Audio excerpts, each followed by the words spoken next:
Now you should have a good purpose statement in which you've listed one or more purposes. If not, then you're not ready for this step. Only now are you ready to write your research questions. You might be surprised at how many doctoral students begin their concept with the questions. Without having a purpose, these questions do not describe a focused study that is feasible. That is why their concept paper often fails to get approved. Here is where you will list the questions you want to answer so that the purpose of the study is achieved.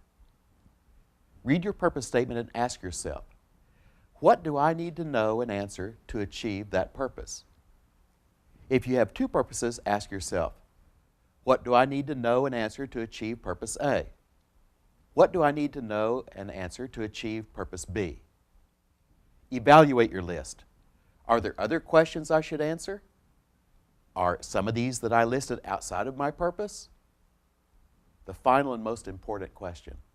If I answer all these questions, will I have achieved the purpose of my study? How many research questions did you end up with in your list? There should be 3 to 5 questions. Could there be 2? Maybe. But possibly you may need to expand your purpose. Could there be 6 or 7? Maybe. But you may need to narrow your purpose further. You may have narrowed the beach down to a wheelbarrow, but you still can't carry a wheelbarrow of sand. Narrow your study further so that it is that bucket of sand. The more research questions there are, the more difficult your study. But stop. Quantitative and qualitative research questions are different. If you have not already done so, pause this video now. Download and print the research questions handout. When ready, come back and press play. This is important. Qualitative research questions are used if you have a qualitative purpose or purposes. Quantitative research questions are used if you have a quantitative purpose or purposes. They are written differently. Let's begin with the 3 rules for quantitative research questions. Rule 1. They begin with how, what, or why, and can never be answered by a simple yes or no. Rule 2. Specify both the independent and dependent variables. And Rule 3.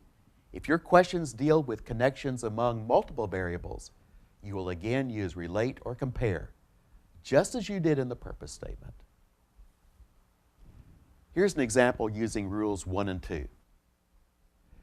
What factors positively impact employee turnover rates of hourly workers? Why do Asian American students outscore other student groups on AP Calculus exams? Here's one using relationships and all 3 rules. How do feelings of isolation relate to employee morale for Hispanic American hourly workers at a major retail center in Central Florida? Here is a comparison example using all 3 rules. How do African American hourly workers and white non-Hispanic hourly workers compare in their perceptions of job stability at a major retail center in Central Florida? For qualitative research questions, you've reviewed the rules for writing quantitative research questions. Let's compare with qualitative research questions. Here are guidelines. 1. Expect qualitative questions to change as your study progresses. Ask only a few general questions to permit participants to share information with you.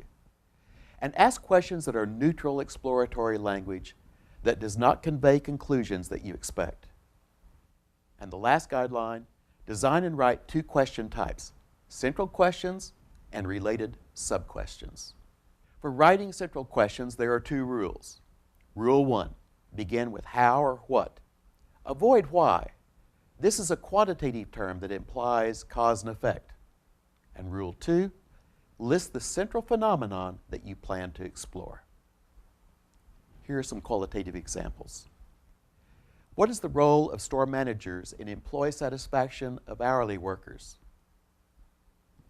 What is the process of the curriculum committee in making decisions about courses?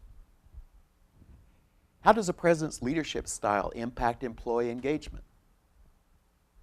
How does establishing a community advisory committee impact giving by senior citizens in Orlando, Florida? Sub-question guidelines are the same as for central questions, but are more specific. Let me give you an example. For the central question, what is the role of store managers in employee satisfaction of hourly workers? Let's look at some procedural sub-questions. Who are the store managers? What are their qualifications? How do they interact with hourly employees? How does their interaction differ between full-time and part-time employees? How does their interaction differ between day and evening employees? Here are some issue sub-questions.